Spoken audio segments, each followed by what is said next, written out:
Everything is energy, and from there, they're capable of doing anything. They also have a core premise about lineage. Lineage is so important to them. They trace their lineage back as far as they can trace it. They say that, they're the original star seeds. Is there like a little bit of animosity back going, saying, hey, we're a little bit older than you? Well, it's funny because the Arcturians, when they start into a lead sentence, especially with the Orions, they'll say, well, we're much older than you. Oh. And so, I don't know if that's to put them in their place or whether that's to convey, we have more wisdom. I'm not sure which it is because while they don't react to things, there's usually a little bit of banter back and forth on that. So I think that that's very important to them. It is about the knowledge.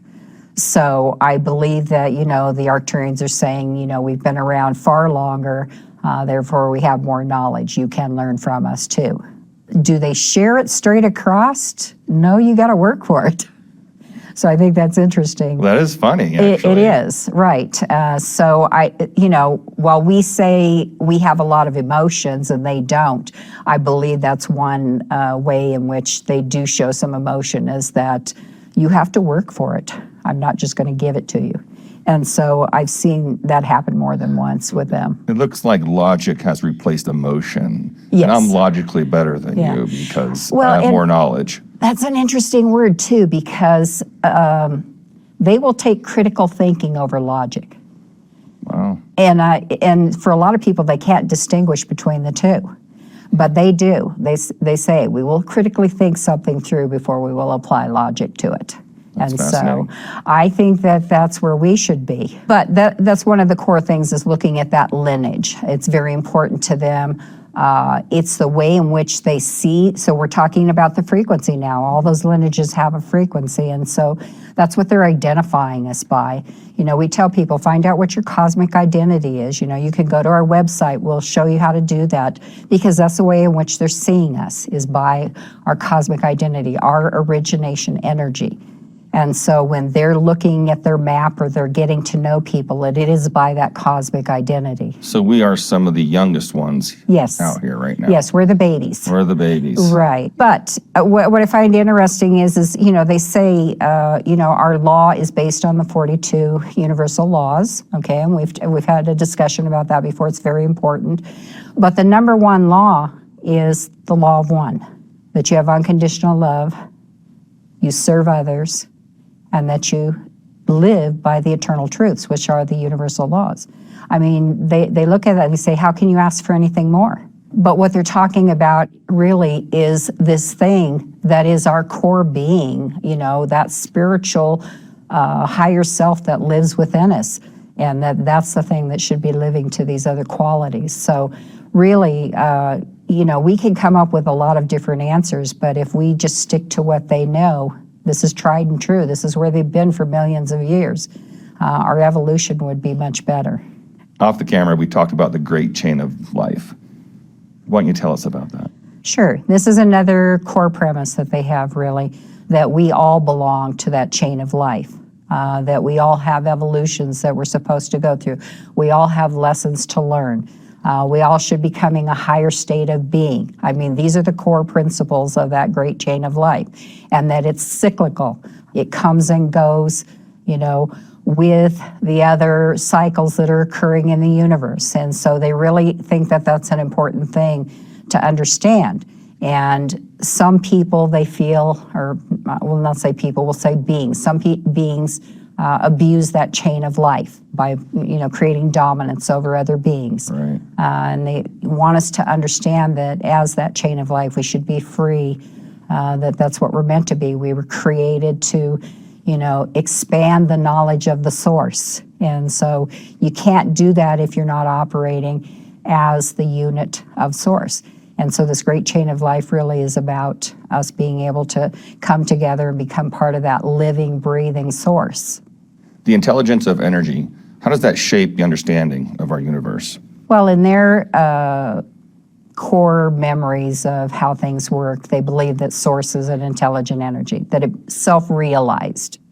And in self-realizing, it You mean decided. conscious? Conscious, right. Okay, And right. it self-realized and became aware of itself. And as it became more aware, it determined that it could create another awareness.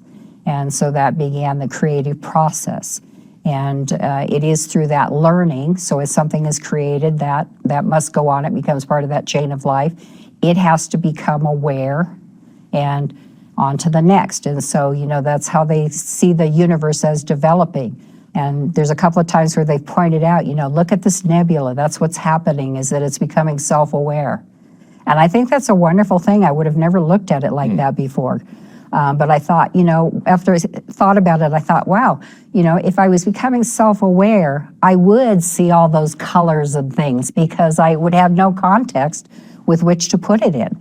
And so I thought that was a wonderful thing to be able to point to that and say, there's a self-awareness happening, and that eventually it will evolve to something else through that self-awareness. It will begin to create new planets and, new systems and things like that. So what a wonderful way to think that, not only is it happening inside us, but we can see it all around us in nature and, in the cosmos. And so when they pointed that out, it was just like, wow. It's right there this whole time. Exactly. And I'm part of that, right? And so I just took that away as saying, what a great moment to understand how we fit in the scheme of things. So it is that self-awareness that this intelligent energy is having. But it also has to go through a process where they say it needs to continue to learn. And it learns from its creations. And so, one of the teachings that we have is that, we have experiences for a reason. We need to recognize the influence that experience has upon us, so we need to take something away from it. And hopefully it's something positive so that we can become more aware and change our perception. And so I think it's the same thing that they're relaying, is that the source has to go through the same thing through its creations, is to be able to experience and then keep the creative energies flowing. So I think it's a wonderful way to look at it. That's how it's evolving then. Yes, right. So, it's an evolutionary process that's occurring every moment. What is cosmic identity? Cosmic identity, okay. And how do they understand that? How do they right. recognize this? So they recognize it as your original energy. And your original energy from the time it was created is around to become many, many different things. And so your original energy is who you're going to be no matter what. That's how they identify us, is by these tribes. Right. Okay, and there's 20 tribes that are the original tribes, and so they are identifying with one of those of the 20 tribes, and it is by your energy, not by your lineage at that point. Okay, so you had an original energy. This is the way they see you. It has everything to do with your frequency. This is, if they're going to look for a specific being, it is by that energy that they're like, they don't see this vehicle. No way, yeah. Right, and so it's very important for everybody to understand their cosmic identity. And I've had people throughout the years, like I say, I've been doing this for 60 years, that they find their cosmic identity, and the more they get to know about their energy, the more they realize, this is who I really am. I'm not the facade that I created. This is who I really am, and it allows them to get down to a better level and become a better being. So I think it's very important that, because that's the way they believe, we should also continue to understand that and believe as well.